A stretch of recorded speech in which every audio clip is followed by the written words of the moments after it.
नमस्कार दोस्तों। पश्चिम बंगाल से जिस तरह के चुनावी नतीजे आए हैं, जिस तरह से बीजेपी की जबरदस्त जीत हुई है, जिस तरह से ममता बनर्जी की बुरी हार हुई है, जिस तरह से ममता बनर्जी खुद अपनी सीट पर हार गई है, उसके बाद तमाम विपक्षी नेताओं में हड़कंप, विपक्षी दलों में चिंता है। चिंता इस बात को लेकर कि अगर ऐसे नतीजे आते रहे और ऐसे नतीजे जो बीते विधानसभा चुनाव के दौरान आए हैं और बंगाल जैसा किला भी अगर बीजेपी ने फतह कर लिया, तो आगे जो चुनाव होने 8 महीने बाद जिस तरह से यूपी, पंजाब, उत्तराखंड में चुनाव होने और उसके बाद लगातार चुनाव दर चुनाव, 22 राज्यों में बीजेपी का विस्तार हो चुका है, 6 राज्यों तक विपक्ष सिमटा है, तो फिर आगे क्या होगा? वो विपक्ष जो 2024 के पहले एकजुट हुआ था, वो विपक्ष जिसमें 24-26 दलों के नेता, कई मुख्यमंत्री मंचों पर दिखा करते थे, बेंगलुरु से लेकर पटना और दिल्ली तक जिनकी रैलियां, सभाएं, मीटिंग्स हुआ करती थी, वो विपक्ष चुनाव के बाद बिखरा। आपस में एक दूसरे को लेकर गला काट प्रतियोगिता शुरू हुई। नतीजा सामने है। तो क्या ममता की हार से विपक्ष को सीखेगा? और सीखेगा तो क्या करेगा विपक्ष? ममता बनर्जी जो इंडिया गठबंधन को तमाम तरह के अपने बयानों से कई बार इंडिया गठबंधन को नुकसान पहुंचाती रही, लोकसभा चुनाव के दौरान भी और उसके बाद भी, ममता बनर्जी को भी कल इंडिया गठबंधन याद आए, विपक्ष के तमाम नेता याद आए, सबका उन्होंने नाम लिया, जिक्र किया।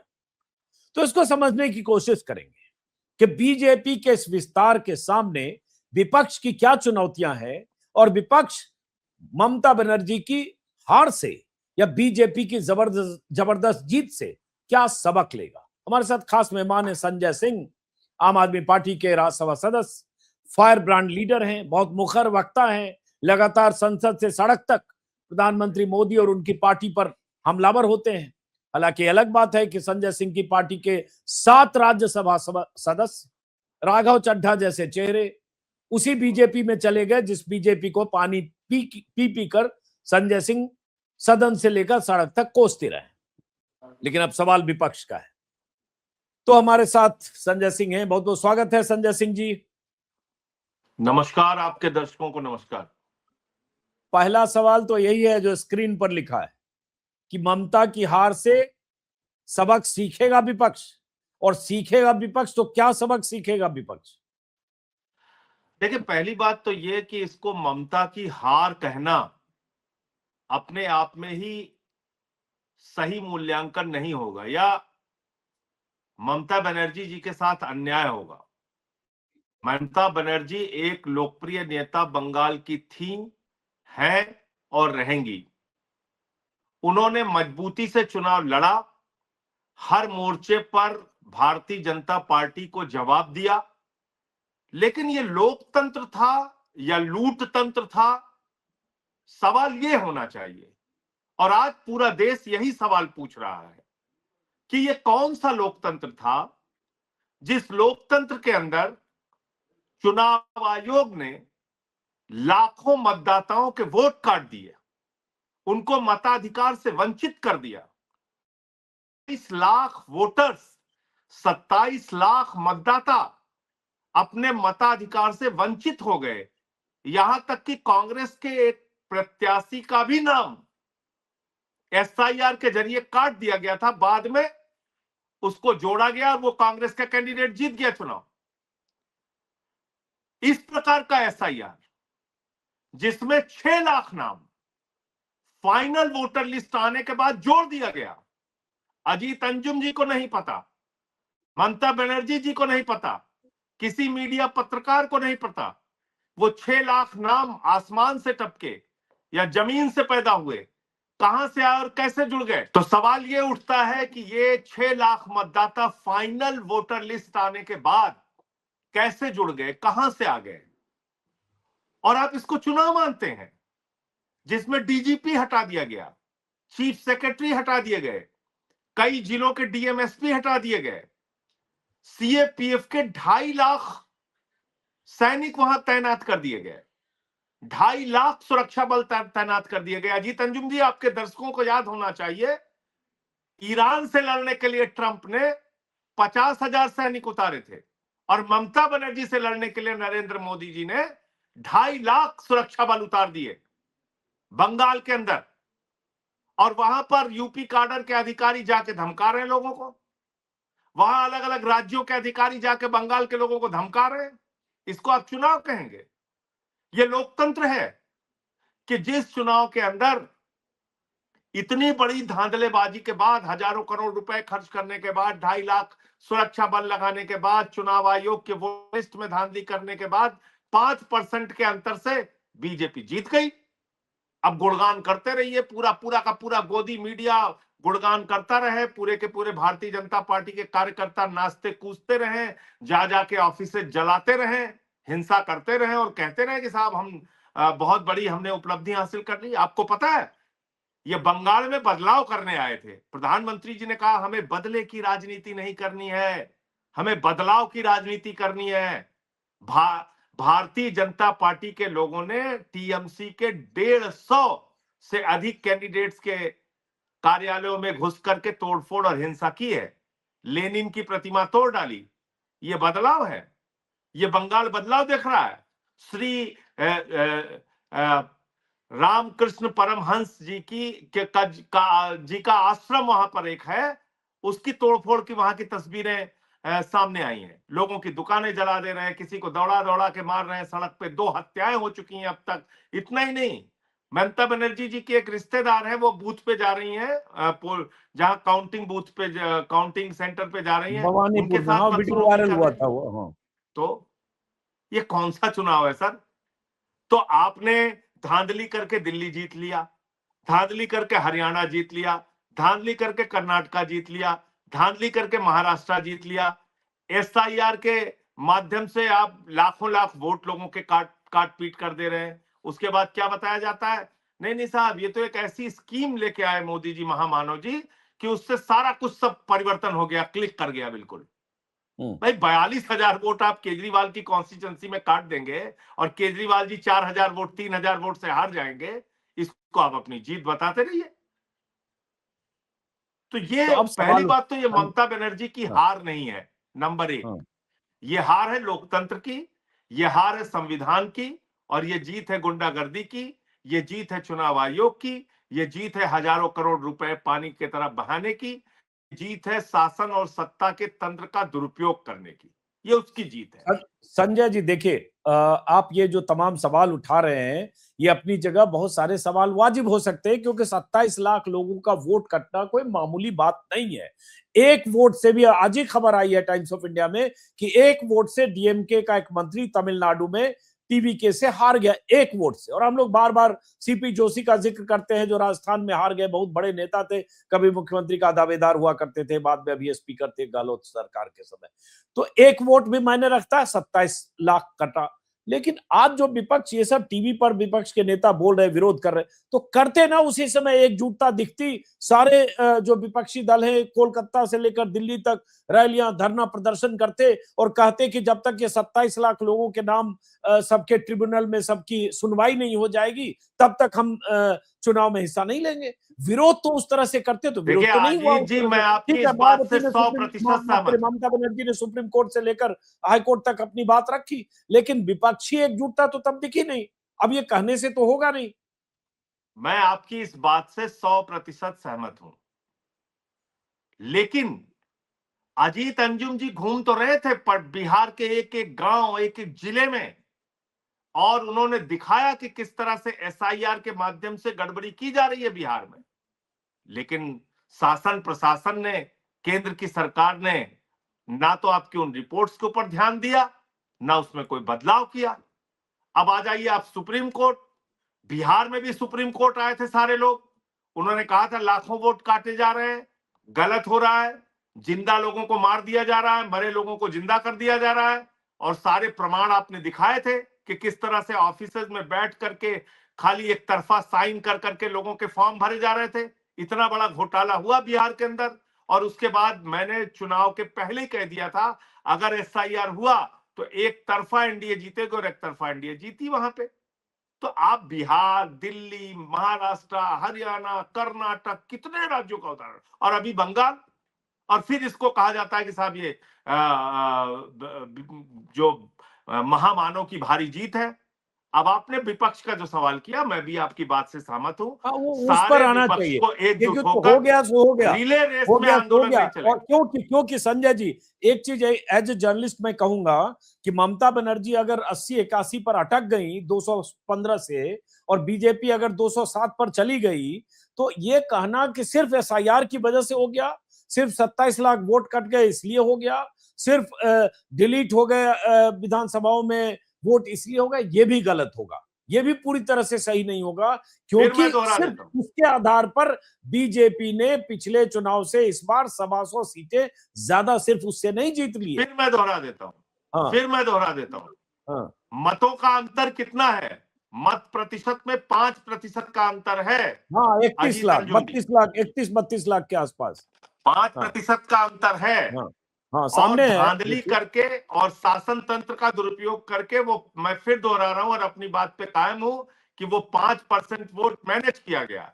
5% ही क्यों, 3% वोट इधर का उधर चला जाता, टीएमसी जीत जाती। 3% वोट अगर इधर का उधर चला जाता, जो आप 32 लाख बता रहे हैं, 32 लाख की तो जरूरत ही नहीं थी। जरूरत तो 15-16 लाख की थी, 17 लाख उधर चला जाता, जीत जाती ममता बनर्जी। तो ये किधर से देखिए 17 लाख? शासन देखिए, तंत्र के ममता बनर्जी का दुरुपयोग वोट का 8% सीधा कम उदाहरण है। हुआ है, बीजेपी का वोट 8% बढ़ा है। मैं फिर कहूंगा, जो डेटा आ रहा है, जो आंकड़े आ रहे हैं, जो इंडियन एक्सप्रेस, हिंदू और तमाम ऐसे जर्नलिस्ट लिख रहे हैं, वो आंकड़े इस बात की भी तस्दीक कर रहे हैं संजय जी। देखिए, अगर अपने हिसाब से सारी व्याख्या करेंगे तो कई बार गलत साबित होंगे। वो इस बात की भी तस्दीक कर रहे हैं कि ये अगर बीजेपी को 125 सीटों का लगभग गेन हुआ है, तो अगर एसआईआर में 27 लाख कटे या कुछ और मान लीजिए हुआ, सिर्फ उसको कहना ये गलत व्याख्या है, ये सही पूरी अगर तरह से मगर की नहीं सर है। तो गुंजाइश क्यों कहीं न दे रहा कहीं है ममता चुनाव बनर्जी आयोग? से नाराजगी, एंटी सर इनकम्बेंसी, हो सकती है, हिंदुत्व का मैं कह रहा हूं, हिंदुत्व का पोलराइजेशन, हो हिंदुत्ववादी सकता है, जो राजनीति थी उसका फायदा हुआ। 65% हिंदुओं ने वोट दिया, ये जो हो सकता बंगाल से जो जानकारी है। हाँ हो सकता है, जो बातें आप हाँ, कह रहे हैं बिल्कुल हो सकता है। और यही हम्म, हिंदू पोलराइजेशन पिछली बार भी करने का इन्होंने प्रयास किया था। तब क्या हम्म। इनको मतों का प्रतिशत कम था? मैं तो आपको बता रहा हूं 5% वोट का जो ये अंतर है, क्या इसको मैं 1000 बार आप बहस कीजिए, क्या इस बात से देश के लोग आंकड़ों के साथ, तथ्यों के साथ, दलीलों के साथ, प्रमाणों के साथ सहमत नहीं होंगे कि 3% वोट इधर का उधर चला जाता तो आज सारी तस्वीर अलग होती। संजय जी, वैसे आपको एक आंकड़ा अगर बताऊं ना, देखिए 27 लाख वोट कटे, ठीक है, और बीजेपी को टीएमसी से 32 लाख ज्यादा वोट आए। अब अगर ऐसे देखें तो कोई जरूरी नहीं है कि 27 लाख वोट सारे, अगर उनको वोटिंग राइट मिल जाता, वो लॉजिकल डिस्क्रिपेंसी में नहीं कटता, तो सुनवाई हो जाती, तो भी वो 27 लाख सारे बीजेपी के खिलाफ टीएमसी को देते, जरूरी नहीं है। तो अजीत अंजुम जी, ये अजीत सरलीकरण है अंजुम जी, सिर्फ, अगर वही कहेंगे तो। अजीत अंजुम जी, हम्म, तकनीक के इस जमाने में आप मुझे बताइए, फाइनल वोटर लिस्ट आने के बाद 6 लाख वोट जो जुड़े, उसकी कोई जानकारी आपको है? पता है आपको कौन से 6 लाख वोट कहां जुड़े, इसकी जानकारी है? देश के लोगों को पता है? जो राजनीतिक दल वहां चुनाव लड़ रहे थे उनको पता है? इतनी धांधली क्यों हो रही है? और सुप्रीम कोर्ट जो है, सुनवाई करने के बजाय और फैसला करने के बजाय ये कहे कि अगली बार वोट दे देना। ये चुनाव है, अच्छा ये सुनिए, एक चुनाव चीज है। करते हैं, एक सेकंड रुकिए। देखिए आप इस पर ना, कह रहे हैं संजय अजीत जी, अंजुम जी, माफ कीजिएगा, मैं कह रहा हूं एक पार्टी 200 नहीं 294 सीट जीत जाए। क्या इस प्रकार का चुनाव कराना लोकतंत्र के हित में है? ये संविधान के हित में है? ये वास्तव में लोकतंत्र है? इस पे बात कर नहीं, लेते हैं ना। इसमें बहुत खामियां, देखिए इसमें बहुत खामियां हैं। हम तो 27 लाख की बात कर रहे हैं, एक वोटर का वोट कटना भी नाइंसाफी है लोकतंत्र में। हमने तो कहा यहाँ 27 लाख के वोट कटे और लॉजिकल डिस्क्रिपेंसी में वोट नहीं दे पाए, लेकिन अब वहां से थोड़ा आगे बढ़ते हैं, क्योंकि इस पर हम 50 घंटे हम लोग भी बात कर चुके हैं। अब मेरा अब सवाल 33 जो है लाख की जरा, बात कीजिए ना सर, 6 लाख जो जोड़े गए उसकी भी बात कीजिए। फाइनल चलिए वो भी वोटर मान लिस्ट लिया, आने के बाद वो जो भी 6 मान लाख लिया। जोड़े ये अब गए आप उसकी भी मान रहे बात हैं कि कीजिए। सारे लोग टीएमसी को ही वोट देते, तो ये भी गफलत है, लेकिन हम चलिए कहां सब कह रहे मान सारे लिया। अब देते, हम हम सारा, बिल्कुल नहीं कह रहे कि सारे देते हैं। हम तो बिल्कुल नहीं कह रहे हैं। हम तो कह रहे हैं कि 32 लाख जो वोटों का अंतर आप बता रहे हैं, इन वोटों में से अगर ये धांधली गड़बड़ी नहीं हुई होती, वहां आप छोड़ दीजिए, अभी 27 लाख 6 लाख सब कर दीजिए किनारे, 3% वोटों को क्या बंगाल में शासन तंत्र, सुरक्षा बल और पानी की तरह हजारों करोड़ रुपए बहा के क्या इसको प्रभावित नहीं किया जा सकता? नहीं किया गया है। एसआईआर के जरिए लोगों के वोट काट के क्या उसको 3% वोट को प्रभावित नहीं किया गया? उसमें भी तो 93 लाख वोट कटे हैं। वो 93 लाख कौन से सारे सही कटे? 58 लाख कटे बाद में फाइनल, जो एएसडी कैटेगरी होता है लगभग 60 लाख 58 लाख, सॉरी 58 लाख हाँ, जो वोट कटे, वो एएसडी 58 लाख वोट जो है, कटे, वो सारे के सारे वोट सही कटे, ये इस बात की कौन गारंटी ले सकता है? और वो एब्सेंट, डेड और शिफ्टेड में सारे जिंदा हैं, सब वहीं बोनाफाइड हैं, वो भी गलत है। वो उसमें बहुत सारे लोग ये नहीं कह रहा हूं, बहुत मर गए सारे होंगे जायज 20 भी साल होंगे। में। अच्छा सुनिए, अब इन हम क्या सब हो के रहा है ना, पीछे का बड़ा खेल आप इनकार कर रहे हैं राजीव जी। हम इनकार नहीं कर रहे हैं, हम बिल्कुल मैं नहीं कह रहा इनकार कर हूं, रहे हैं संजय जी। 58 लाख में बिल्कुल आप सही कह रहे हैं, बहुत सारे होंगे जो वास्तव में मरे हुए होंगे, बहुत सारे होंगे जो वास्तव में सही कटे होंगे, लेकिन लाखों की संख्या में ऐसे भी वो हैं जो गलत कटे। चर्चा मैं आज उस पर कर रहा हूं कि ये क्या चुनाव है, और क्या ये प्रक्रिया एसआईआर की ठीक है कि आपने गन पॉइंट पे 3 महीने में कहा एसआईआर करो पूरे 10 करोड़ लोगों का, 12 करोड़ लोगों का? ये कौन सी प्रक्रिया है भाई आपकी? आप चले गए, आप गन पॉइंट पे बिहार में कर लगे 8 करोड़ लोगों का एसआईआर करना है, चलो करो। ये कौन सा तरीका है आपका? आप एसआईआर करना चाहते हैं ना, निष्पक्ष चुनाव के लिए करना चाहते हैं। ये तो एसआईआर घोटाले के लिए हो रहा है, निष्पक्ष चुनाव के लिए कहां हो रहा है? एक कॉन्स्टिट्यूंसी में बिहार में 60,000 वोट कटा, वहां बीजेपी जीती है 12,000 वोट से, तो सवाल नहीं उठेगा? संजय जी सवाल उठेगा, उठ रहा है, और लगातार इस पर बहुत बातें हो रही है। तमाम नेता और योगेंद्र यादव और प्रशांत भूषण और तमाम लोग, पत्रकार, सब सवाल उठा रहे हैं। और लेकिन अब चुनाव हो गया, नतीजे आ गए, बीजेपी की वहां सरकार 3 दिन में शपथ ले रही है। अब मेरा सवाल ये है, अब ये इस विषय पर हमने काफी बात की, रिपीट होगा। अब मेरा सवाल फिर वही है जो शुरू में हमने पूछा था कि क्या विपक्ष इससे कोई सबक लेगा?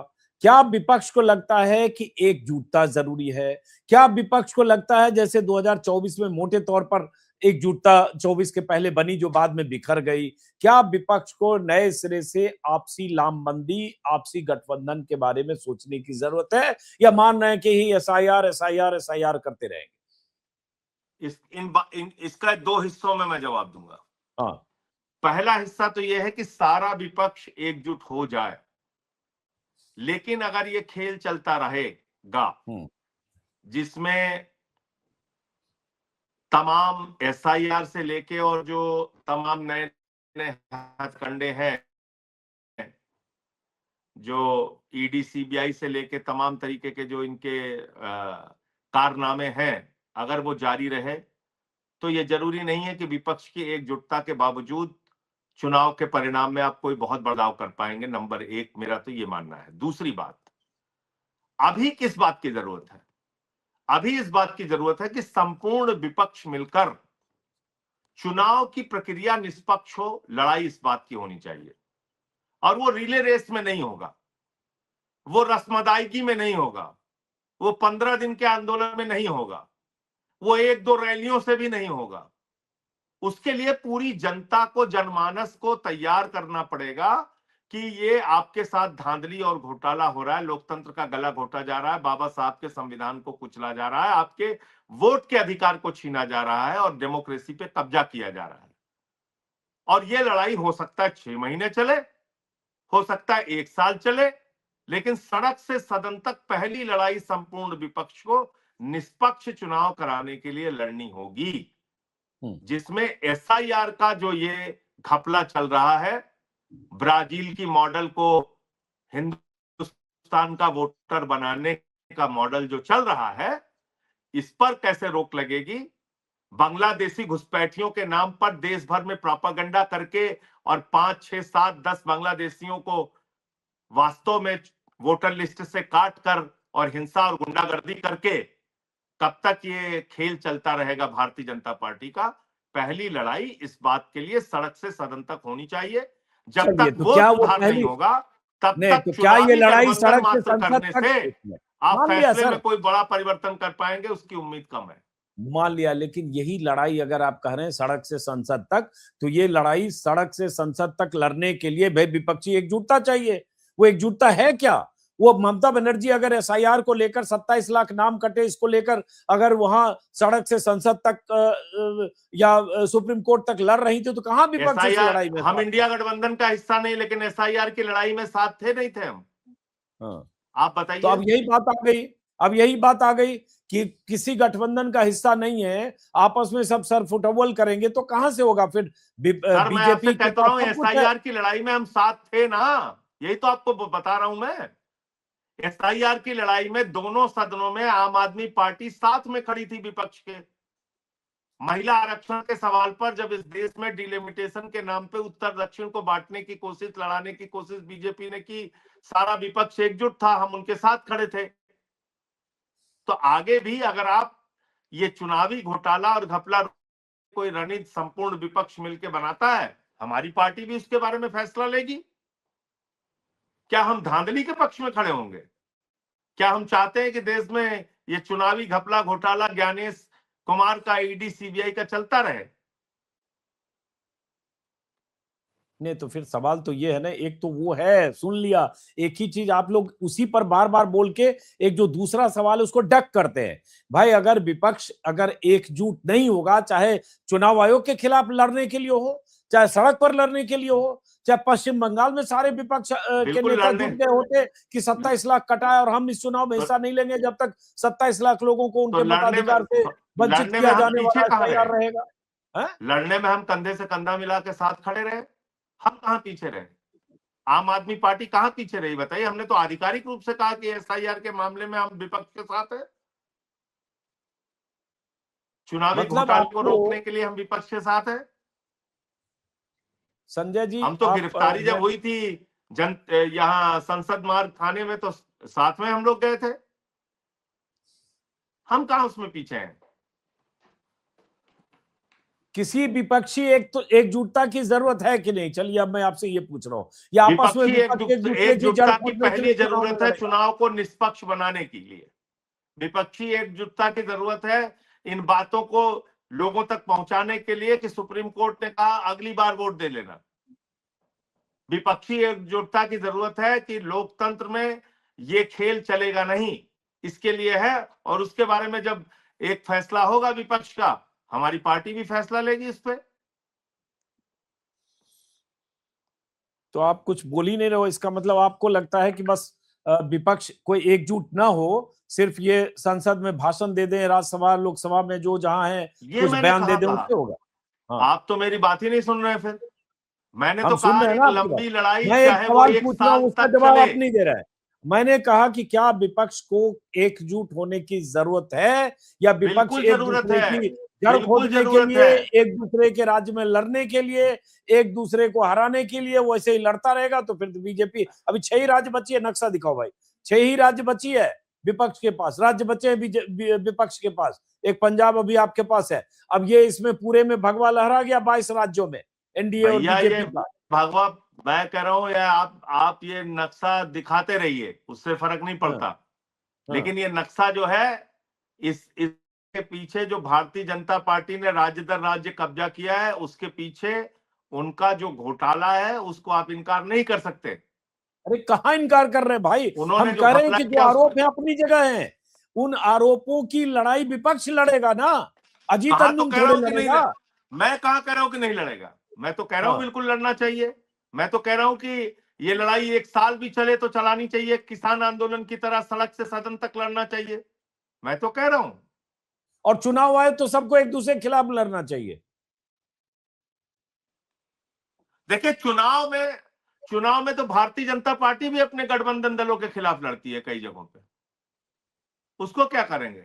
आज ये बहुत बड़ी पार्टी बन गई है ना। याद कीजिए शिवसेना के खिलाफ लड़ते थे कि नहीं लड़ते थे यूपी में? बिहार से बाहर जेडीयू के खिलाफ लड़ते थे कि नहीं लड़ते थे एक दूसरे के खिलाफ? लोक जनशक्ति पार्टी एक दूसरे के खिलाफ लड़ती थी कि नहीं लड़ती थी एनडीए में रहते हुए भी?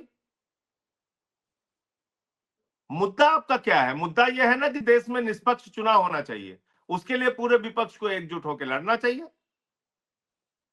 इस पे मैंने साफ तौर पे आपको उत्तर।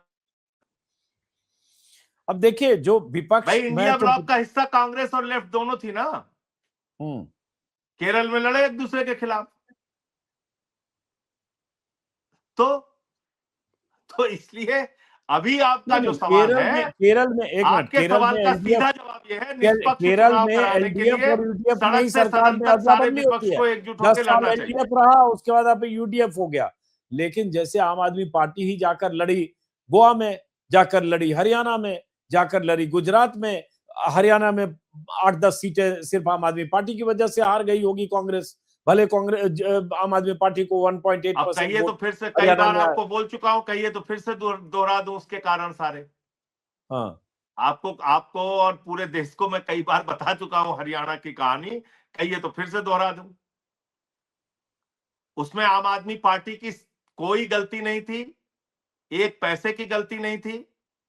लेकिन छोड़िए, उन बातों को दोहराना नहीं चाहता हूं। हाँ चलिए कोई नहीं। अब आम आदमी पार्टी का तो ऐसे भी 7 आदमी तो आपके ऐसे ही चले गए, उसमें भी किसी गलती नहीं होगी, उसमें भी किसी गलती तो है नहीं, कोई राहुल गांधी ने तो उधर भेजा नहीं होगा। बताइए, जो आपके सबसे बड़े लेफ्टिनेंट थे, नहीं, एकदम सारे ब्लू लोग, व्हाइट बॉय थे, सारे ब्लू व्हाइट लोग बॉय थे, मार्क्सवाद, गांधी, आप नहीं नहीं जैसे नहीं नहीं, फाइटर अरे लोग अरे रह गए, अजीत, अंजुम जी, लेकिन जिनको सर चढ़ाया सात के केजरीवाल सातों में चले लोग, गए। सात के सातों लोग, सात हाँ, के सातों लोग मार्क्सवाद, गांधीवाद, अंबेडकरवाद, समाजवाद से प्रभावित होकर, दीनदयाल उपाध्याय जी की नीतियों से प्रभावित होकर भारतीय जनता पार्टी में गए हैं। आप यही कहना चाह रहे हैं? नहीं, वो दीनदयाल तो आप उपाध्याय जानते की होंगे क्यों नीतियों गए। के से हम प्रभावित लोग तो होकर, पहले से समझ रहे थे आरएसएस की राघव नड्डा नीतियों से जाने वाला है 1 प्रभावित साल से। होकर, आरएसएस की नीतियों से प्रभावित होकर उस तरफ गए, ये आप कहना चाहते हैं?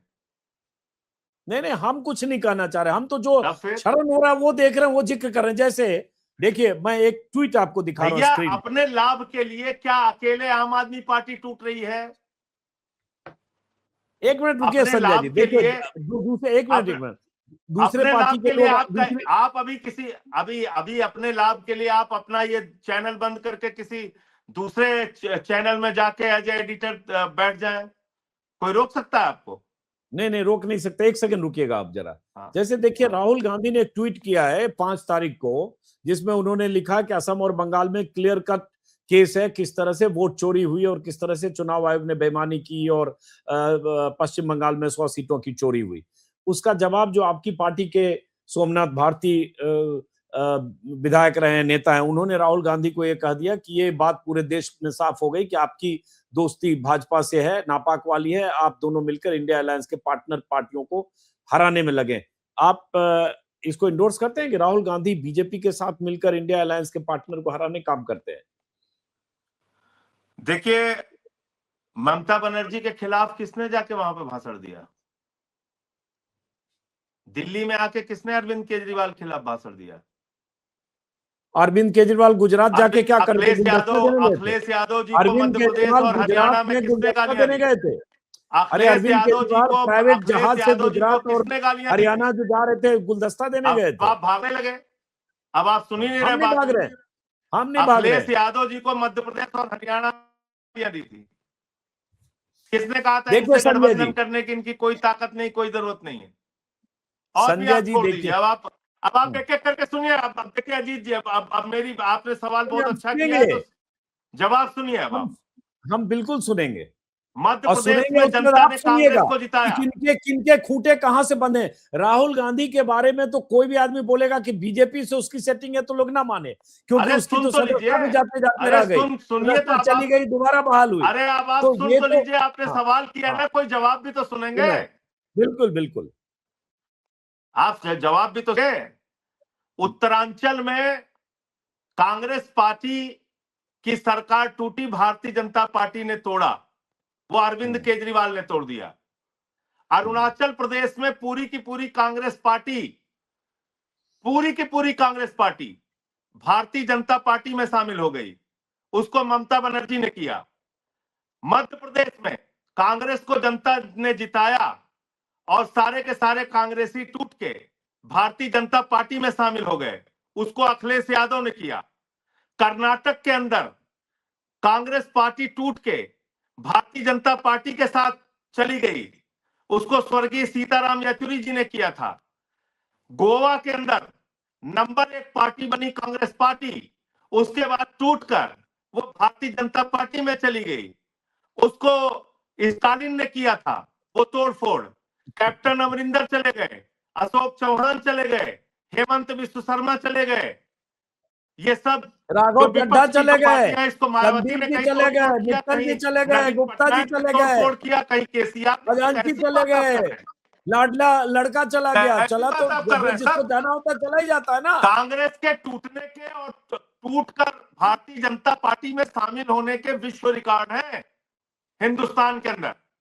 अरे भाई, तो कांग्रेस पार्टी 1885 की पार्टी है, पुरानी पार्टी है, तो उसमें ज्यादा टूट फूट अब आप होगी। इसमें चले आपकी गए। तो पार्टी जुम्मा जुम्मा अब अभी आप 12 अब साल आप की है। उसके लिए तो दूसरी एक दलील मिनट, लेके आ गए। 10 अब आप राज्यसभा उसके लिए सदस्य दूसरी में दलील लेके 2 आ गए। तिहाई लोग चले गए, 10 में अब 7 आप चले उसकी गए। दूसरी अब आप रेशियो तो उसकी देखिए। दूसरी दलील, नहीं अरे नहीं, पूरी कांग्रेस पूरी में भी टूट अरुणाचल की भाई। सरकार चली गई अब महाराज, देखिए देखिए, पूरी की पूरी अरुणाचल असम की असम सरकार का बीजेपी में मुख्यमंत्री चली गई कांग्रेस से महाराज। निकला हुआ बीजेपी में, कौन नहीं महाराज जानता जी, भाई? पूरी की पूरी असम अरुणाचल की का सरकार चली मुख्यमंत्री गई, कांग्रेस से निकला हुआ है, पूरी कौन नहीं पूरी जानता अरुणाचल की बताइए? सरकार बीजेपी में चली गई, उसको पहले हाँ बोलिए, वो तो आप हाँ, जानते हैं, गई इतने ना। वरिष्ठ पत्रकार हैं। अरे इसमें हम क्यों नहीं बोलेंगे भाई? गई ना, आया राम गया राम तो कांग्रेस से ही शुरू हुआ, तब भजन फिर लाल का किया हुआ है। ये कौन नहीं तब जानता? फिर सब, मैं इतिहास का और राजनीति शास्त्र का विद्यार्थी हूं सर, ये मैं जानता हूं। और फिर तब ये फिर सब बात होगी तो फिर मैं ये भी जानता हूं तो कि सात 2011-12 के अन्ना जो आंदोलन हमारे में यहाँ कौन से लोग थे? टूट एक के मिनट, गए वो दीनदयाल जब देखिए उपाध्याय की नीति बात और निकलेगी गोलवलकर तो तो पढ़ दूर के तलक गए। जाएगी। मैं 2011 नहीं का आंदोलन भी जानता हूं कि कैसे वहां बाबा रामदेव से लेकर और किरण बेदी से लेकर वो कौन लोग थे उस आंदोलन में, और वो तुरंत बाद कहां गए, कुमार विश्वास से लेकर। देखिए फिर वही संजय जी, ये आउट ऑफ सिलेबस डिस्कस हम करने लगे, क्योंकि सबसे हम कहाँ अधिक भाग रहे हैं? भाजपाई मिजाज के हम लोग तो चाह रहे हैं कि आपकी आप आउट पार्टी ऑफ से जुड़े सिलेबस रहे। और सिलेबस के अंदर दोनों डिस्कशन कीजिए। मैं तो कभी डिस्कशन से भागता ही नहीं हूं, बिल्कुल नहीं। लेकिन जब तो डिस्कशन हो तो उसका अगर हम पूरा 25 निष्पक्ष निकालेंगे ना, मूल्यांकन होना चाहिए। तो 11-12 के आपकी पार्टी के जो कर्णधार थे 25, उसमें 50% से ज्यादा भाजपाई मिजाज वाले लोग थे। भाजपा से उनके सूत्र जुड़े थे और सब कैसे 1 साल 2 साल ये में चले आपका गए। आरोप हो सकता और है। इस मामले में आप थोड़े अलग हैं, ये भी मैं कहूंगा, थोड़े नहीं, नहीं काफी अलग है। नहीं, ये आप आपका आरोप वैचारिक हो तौर सकता है, पर जितने ये मुखर आपका उसी आरोप हो संसद सकता है। में, उसी राज्यसभा में जितनी मुखरता से आपने प्रधानमंत्री मोदी और उनकी पार्टी और सांप्रदायिकता के खिलाफ लोहा लिया, वो मिसाल है। लेकिन आपकी पार्टी के लीडर ने भी 5 साल कैसे काम किया वो भी हम जानते हैं। हमारी पार्टी के लीडर को जेल हुआ सर, हमारी पार्टी के लीडर जेल गए, मनीष हाँ, ठीक सिसोदिया है, जेल गए, अरविंद केजरीवाल जेल गए, सत्येंद्र जैन जेल गए, मैं जेल में गया, मेहराज मलिक जेल में गए, चेतर बसेवा जेल में गए, जेल में गए, सुदान गढ़वी जेल। बताइए हिंदुस्तान की एक पार्टी का नाम जिसके इतने नेता जेल में गए हों, विधायक, सांसद, मंत्री, मुख्यमंत्री रहते हुए, बोलिए ना। हमारे अंदर 1 लाख कमियां हो सकती हैं, लेकिन मैं पूछ रहा हूं, बताइए कौन लड़ रहा है बीजेपी से? तो इसलिए इसकी बात होगी तो बड़ी लंबी जाएगी, और बातचीत करने के लिए लंबी मैं जाएगी, पूरी तरह हमेशा तैयार हूं। क्योंकि इसके बाद मेरे पास अभी 10 सवाल आ रहे हैं, लेकिन 37 मिनट भी दिख रहा है और आपको भी कहीं जाना है।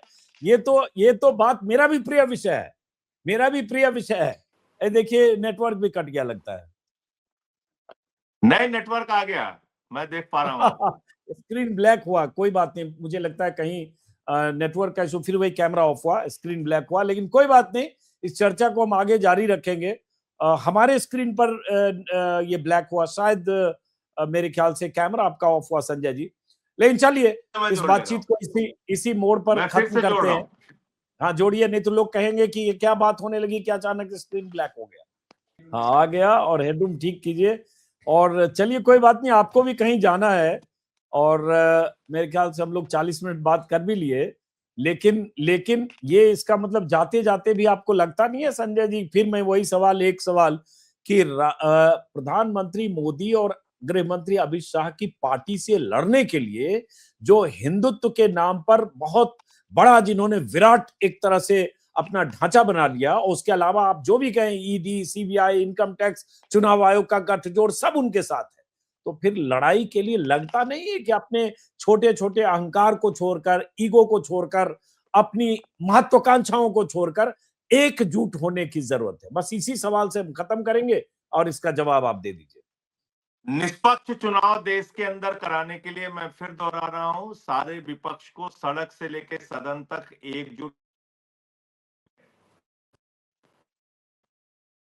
कुछ मुहूर्त बन नहीं रहा है, स्क्रीन फिर ब्लैक हुआ। कोई बात नहीं संजय जी, इस बातचीत को अब यहीं स्थगित करते हैं, बार बार नेटवर्क आउट हो रहा है। फिर हम लोग कभी बात करेंगे, चूंकि अभी बहुत मौके आएंगे। ठीक है, बहुत बहुत शुक्रिया, नमस्कार।